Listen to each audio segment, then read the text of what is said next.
Hello dear students, मी गुणवंत माळी स्वागत करतो तुमचं माझ्या यूट्यूब चॅनलमध्ये.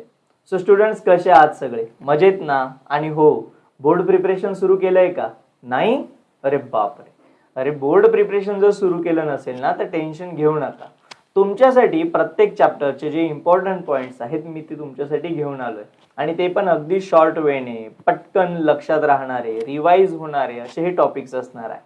सो आज आपण सुरुवात करतोय सॉलिड स्टेट पासून, आणि सॉलिड स्टेटचा जो फर्स्ट पार्ट आहे that is called classification of crystalline solid, त्याला आपण डिस्कस करणार आहोत. सो चलो, विदाउट वेस्टिंग अ टाइम आपण टॉपिकला सुरुवात करूया. सो स्टुडंट्स, तुमच्यासाठी जो पहिला टॉपिक आहे दॅट इज सॉलिड स्टेट. तुमच्याकडे इथे बघितलं काही लक्षात आलं असेल तुम्हाला, अरे हे तर सगळे सॉलिडचे बनलेले आहे, आईस आणि ते दगड आहे की नाही, हा एक सॉलिडच आहे. आणि हे काही युनिट सेल्स तुम्हाला इथे बघायला मिळतात, बघा जे कसे गोल गोल फिरतायत नाही का, हे युनिट सेल, यांची पॅकिंग इफिशियन्सी काय, हे सगळ्या गोष्टी आपण आता डिस्कस करणार आहोत. So students, first of all solid state chapter start केल्यानंतर तुम्हाला जो पहिला इम्पॉर्टंट पॉईंट करायचा आहे तो आहे क्रिस्टलाइन सॉलिड आणि अमॉर्फस सॉलिड मधला डिफरन्स. बघा अगदी सोपा डिफरन्स तुम्हाला इथे लिहून दिलेला आहे. 2 मार्काला डिफरन्स बोर्डला विचारतात. सो डिफरन्स मध्ये काय काय लिहायचं आहे? सो क्रिस्टलाइन सॉलिड जो असतो बाळांनो, त्याच्यामध्ये डेफिनाइट रिपीटिंग पॅटर्न असतो, म्हणजे एक गोष्ट पुन्हा पुन्हा पुन्हा पुन्हा रिपीट होत असते, त्याच्यामुळे त्याला एक पर्टिक्युलर शेप येतो. So this is a crystalline solid. आणि अमॉर्फस सॉलिड मध्ये काय होतं तर हा पार्ट पुन्हा पुन्हा रिपीट होत नाही. म्हणजे फॉर एक्झाम्पल, तुम्ही ज्यावेळेस एखाद्या हातावरती माती घेतली समजा, तर त्या मातीमधले सगळे पार्टिकल तुम्हाला सारखे दिसतात का? तर ऑब्व्हियसली नाही सर. एखादा मोठा खडा दिसतो, एखादा छोटा पार्टिकल दिसतो. So these are like a amorphous, त्याला अमॉर्फस म्हणत असतो आपण. ओके. सो क्रिस्टलाइन सॉलिडला एक डेफिनाइट रिपीटिंग पॅटर्न असतो, म्हणजे एक गोष्ट पुन्हा पुन्हा रिपीट होते. तर अमॉर्फस मध्ये असं नाही होत, एखादी गोष्ट पुन्हा पुन्हा रिपीट होत नाही. नेक्स्ट, क्रिस्टलाइन सॉलिडचा जो मेल्टिंग पॉइंट असतो तो अतिशय शार्प असतो, म्हणजे एका पर्टिक्युलर टेम्परेचरला ते एकसारखे मेल्ट होतात. For example ice. आईस बाळांनो, तुम्ही 0च्या थोडं जरी वर गेलात तर लगेच मेल्ट होऊन जातो. सो अमॉर्फस सॉलिड मध्ये असं होत नाही. They having does not have a sharp melting point, त्यांचा मेल्टिंग पॉइंट शार्प नाहीये. Next, they are anisotropic. Anisotropic means what? तुम्ही जर यांची मेजरमेंट, म्हणजे काही प्रॉपर्टीज अशा असतात या सॉलिडच्या की जर तुम्ही यांच्या प्रॉपर्टीज मेजर करत असताना डायरेक्शन बदलली की यांच्या प्रॉपर्टीज देखील बदलतात. सो अशांना म्हटलं जातं anisotropic. Physical property changes with direction, that is called anisotropic. आणि आयसोट्रोपिक मध्ये कसं, ते यांच्या प्रॉपर्टी चेंज होत नाही विथ डायरेक्शन. नेक्स्ट आहे बाळांनो, heat of fusion is definite. Fusion means solid liquid मध्ये कन्वर्ट झाला. सो त्यासाठी लागणारी हीट कशी असणार आहे? डेफिनाइट असणार आहे, कारण की एका शार्प टेम्परेचरला ते मेल्ट होतात ना. सो इकडे तसं नाहीये. Here is heat of fusion is not definite, म्हणजे टेम्परेचर व्हेरी होत असतं, मेल्टिंग होत असताना एका प्रॉपर टेम्परेचरला ते मेल्ट होत नाही, त्यामुळे त्यांच्यासाठी लागणारी जी हीट आहे ती सुद्धा शार्प नसते किंवा डेफिनाइट नसते, ती डिफरंट असते. ओके. टेम्परेचर व्हॅरी झालं की हीट ऑफ फ्युजन सुद्धा व्हॅरी होणार. मेल्टिंग पॉइंट व्हॅरी झाला की हीट ऑफ फ्युजन व्हॅरी होणार, बदलणार. एक्झाम्पल्स मध्ये क्रिस्टलाइन सॉलिड्स मध्ये एक्झाम्पल आपल्या घरातलं table salt, that is NaCl, KCl, diamond, ice, carbon dioxide, हे तुमचे सगळे क्रिस्टलाइन सॉलिडचे एक्झाम्पल्स आहेत. सो बघा बाळांनो, 4 पॉइंट्स लिहायचे आणि एक एक्झाम्पल लिहायचं. तसंच इकडे पण 4 पॉइंट्स लिहायचे. ते एक्झाम्पल्स मध्ये ग्लास, प्लास्टिक, रबर, टार, metallic glass, butter, starch, cellulose आणि प्रोटीन्स, हे तुमचे सगळे एक्झाम्पल्स. कुठले 2 एक्झाम्पल लिहिले सफिशियंट आहे. आय होप तुम्हाला डिफरन्स पाठ झाला असेल, आणि तुम्ही प्रत्येक पेपरमध्ये ऑलमोस्ट डिफरन्स लिहितायत. युनिट टेस्ट असू द्या, कुठलाही तुमचा क्लासचा पेपर असू द्या, तुम्ही डिफरन्स विचारतातच, आणि ऑलमोस्ट हा पाठच झालेला असतो. सो रिपीटिंग पॅटर्न डेफिनाइट आहे, no definite repeating pattern. Sharp melting point, no sharp melting point. Anisotropic, isotropic. Heat of fusion definite, not definite. Examples तुम्ही लिहू शकता तुमच्या आवडीचे कुठले पण 2. चला, तर आता हा जो क्रिस्टलाइन सॉलिड आहे याचं क्लासिफिकेशन आपण बघूया इन डिटेल मध्ये, एकदम शॉर्ट वेने, की जे तुम्हाला आहे ना पटकन लक्षात राहील अशा वेने अरेंजमेंट आहे. सो स्टुडंट्स, इथे तुम्हाला दिसत आहे की क्रिस्टलाइन सॉलिडचे टोटल 4 टाइप्स पडलेले. एक आहे आयोनिक सॉलिड, दुसरा कोव्हॅलंट सॉलिड, मॉलिक्युलर सॉलिड आणि मेटॅलिक सॉलिड, असे 4 टाइप्स आहे. आता ह्या चारींना लक्षात कसं ठेवायचं बघा, 1 बाय 1 मी पॉइंटची अरेंजमेंट एकदम सिरियली दिली तुमच्या लक्षात राहावी यासाठी. सो पहिला जो पॉइंट आहे दॅट इज आयोनिक सॉलिड. आता हे नावं तर तुम्हाला लक्षात ठेवावं लागतील बरं का, आयोनिक, कोव्हॅलंट, मॉलिक्युलर आणि मेटॅलिक.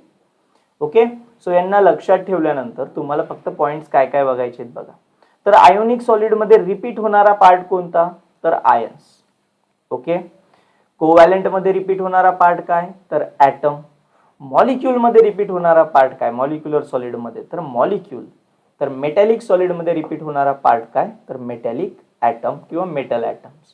सो बघा, पहिला जो पॉइंट लिहायचा आहे तो लिहायचा आहे तुम्हाला repeating unit. Yes, repeating unit. Ionic मध्ये आयन, कोव्हॅलंट मध्ये ऍटम, मॉलिक्युलर मध्ये मॉलिक्यूल, मेटॅलिक मध्ये मेटल ऍटम्स. सो अशा वेळेने तुम्हाला पहिला पॉइंट लिहायचा. दुसरा पॉइंट, यांच्यामध्ये हे जे आयन्स आहेत यांच्यामध्ये कुठला फोर्स ऑफ अट्रॅक्शन असतो, तर आयोनिक मध्ये असतो electrostatic force of attraction. Covalent मध्ये असतो कोव्हॅलंट बॉन्ड. मॉलिक्युलर मध्ये असतो London force, dipole force of attraction आणि हायड्रोजन बॉन्डिंग. मॉलिक्युलर मध्ये 3 फोर्स ऑफ अट्रॅक्शन आहे, लंडन, डायपोल आणि हायड्रोजन बॉन्डिंग. त्यानंतर मेटॅलिक मध्ये बघायला गेलं तर मेटॅलिक मध्ये मेटॅलिक बॉन्ड हा एक फोर्स ऑफ अट्रॅक्शन असतो. सो तुम्ही जर कोव्हॅलंट आणि मेटॅलिकचं जर कंपॅरिझन केलं ना बाळांनो, ऑलमोस्ट सारखं बघायला मिळतं तुम्हाला बरं का. येस, चलो नेक्स्ट पॉइंट. सर हे तर झालं त्यांच्यातला फोर्स ऑफ अट्रॅक्शन. सो दुसरा पॉइंट तुम्ही कोणता म्हणणार की फोर्स, त्यांच्यात फोर्स कुठला आहे. त्यानंतर आहे यांचं नेचर. नेचर कसं असेल बघा. थर्ड पॉइंट मध्ये आपण बघणार आहोत की नेचर हे कसे असतात. सो स्टुडंट्स, एक्झाम्पल वरून तुम्ही नेचर लगेच इमॅजिन करू शकतात. Ionic, NaCl. NaClचं एक्झाम्पल, NaCl कसा असतो, हार्ड असतो आणि सोबत ब्रिटल पण असतो, पडला की फुटून जातो. सो आयोनिक सॉलिड हे हार्ड आणि ब्रिटल आहे. कोव्हॅलंट मध्ये एक्झाम्पल आहे डायमंड. मग डायमंड नेचर मध्ये कसं आहे, व्हेरी हार्ड. सो बच्चा पाहिजे, covalent solids are very hard. Molecular solid, ice किंवा बेन्झोइक ऍसिड, यांचं जर एक्झाम्पल घेतलं, they are soft in nature. So molecular solid हे जास्त हार्ड पण नसतात बरं का. म्हणजे आईस तुम्ही म्हणणार की सर हे तर आईस तर हार्ड असतं ना, मारून बघू का तुम्हाला तर तसं नाही आहे स्टुडंट्स. आईस हा नेचरमध्ये जरी दिसायला हार्ड असेल पण याचे मोस्ट ऑफ द एक्झाम्पल्स तुम्हाला मॉलिक्युलर सॉलिडमध्ये हे सॉफ्ट बघायला मिळत असतात.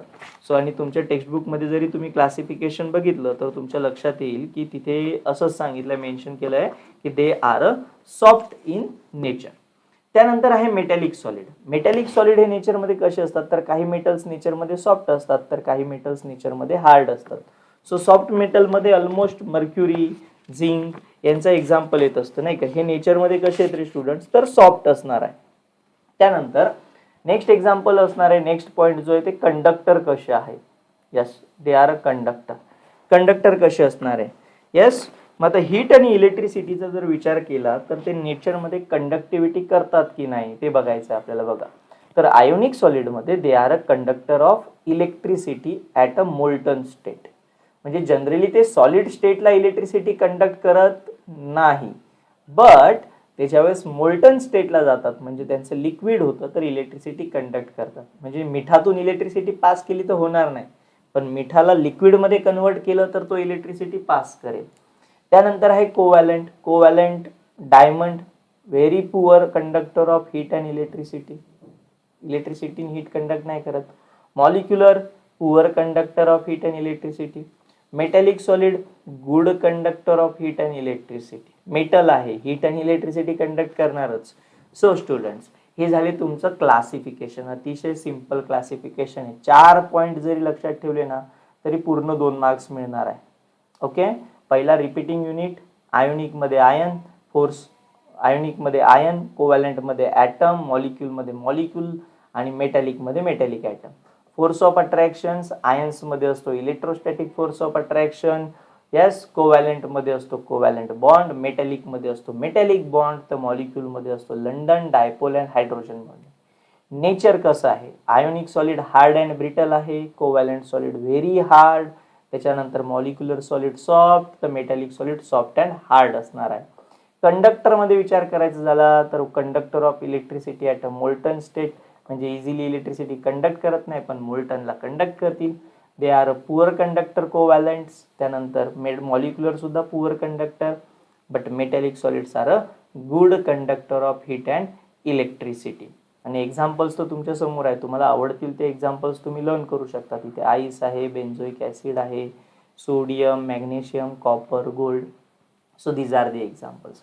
आय होप तुम्हाला क्लासिफिकेशन या चार्टवरून तर आरामशीर लर्न राहील. तुम्ही मस्तपैकी स्ट्रेट वेने लिहून काढलं तर बाळांनो 2-1 रिव्हिजनमध्ये तर लगेच पाठ होऊन जाईल. सो स्टुडंट्स, आय होप तुम्हाला असेच व्हिडिओज बघायला आवडतील आणि नक्कीच तुम्ही जर माझ्या टेलिग्राम चॅनलला जॉईन केलं नसेल तर टेलिग्राम चॅनलला जॉईन करा. त्याची लिंक मी तुम्हाला व्हिडिओच्या डिस्क्रिप्शन बॉक्समध्ये दिली आहे. सोबत काही व्हॉट्सअप ग्रुपची लिंक्स देखील तुम्हाला प्रोव्हाइड करून दिलेली आहे आणि हा माझा व्हॉट्सअप नंबर आहे. जर कुठलीही डिफिकल्टी असेल तर तुम्ही जॉईन करू शकता. यासोबतच स्टुडंट्स तुम्ही इंस्टाग्रामला देखील मला फॉलो करू शकतात, गुणवंत_माली. आणि free study material, free online classes आणि यूट्यूब व्हिडिओचे अपडेट्स करण्यासाठी चॅनलला सबस्क्राईब करायला विसरू नका.